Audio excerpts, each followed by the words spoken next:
Panama papers का मामला एक बार फिर सुर्खियों में है। ईडी ने ऐश्वर्या राय बच्चन से दिल्ली में पूछताछ की है। इसके पहले अभिषेक बच्चन से भी पूछताछ की जा चुकी है। ऐसे में आज आपको आसान भाषा में बताएंगे कि आखिरकार ये पनामा पेपर्स क्या है और इससे जुड़ी खबरें सनसनी क्यों मचाती है। साथ ही आपको बताएंगे कि इन पेपर्स में किन किन इंडियन सेलिब्रिटीज के नाम शामिल हैं। पेपर्स के बारे में जानने से पहले आपको पनामा के बारे में बताते हैं। ये नॉर्थ अमेरिका और साउथ अमेरिका के बीच का एक छोटा सा देश है। यहाँ एक लॉ कंपनी है, मोज़ेक फोंसेका। सारा किया धरा इसी कंपनी का है।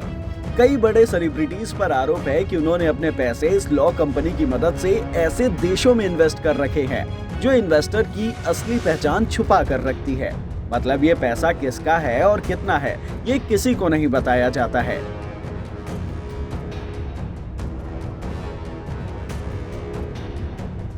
ऐसे देशों को टैक्स हेवन कहा जाता है, जैसे कि Panama, British Virgin Islands, Cayman Islands, Bermuda और बहामास। पहचान छुपी होने के कारण ऐसे सेलिब्रिटीज को अपने करोड़ों की संपत्ति पर कोई टैक्स नहीं देना होता है। लेकिन साल 2016 में इस लॉ कंपनी के डॉक्यूमेंट्स लीक हो गए।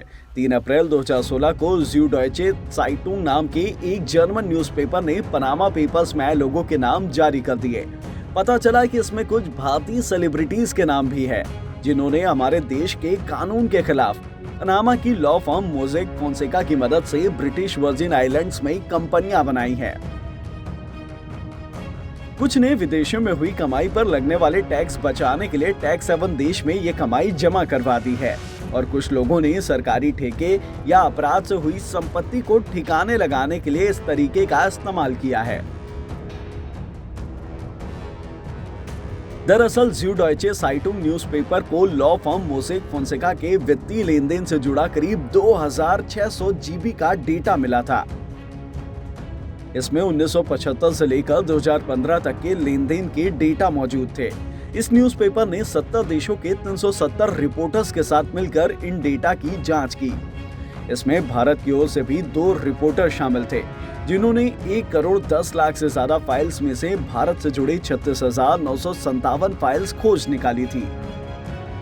पनामा पेपर्स में इंडियन सेलिब्रिटी अमिताभ बच्चन, ऐश्वर्या राय, अजय देवगन, विनोद अदानी, शिशिर बजौरिया, गढ़वारे परिवार, अपोलो ग्रुप के चेयरमैन ओंकार कंवर, वकील हरीश साल्वे, टैफे की चेयरमैन मल्लिका श्रीनिवासन, डीएलएफ के केपी सिंह और उनके परिवार का नाम भी है। International consortium of investigative journalist के इस ग्रुप ने हाल ही में साल 2021 में पनामा की तरह ही एक और पेंडोरा पेपर्स की एक रिपोर्ट पब्लिश की थी। इसमें भी कई इंडियन सेलिब्रिटीज के नाम आए थे।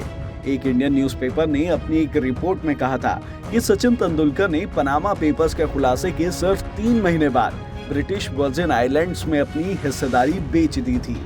बाद में सचिन के वकील ने कहा कि उनका सारा निवेश वैध है।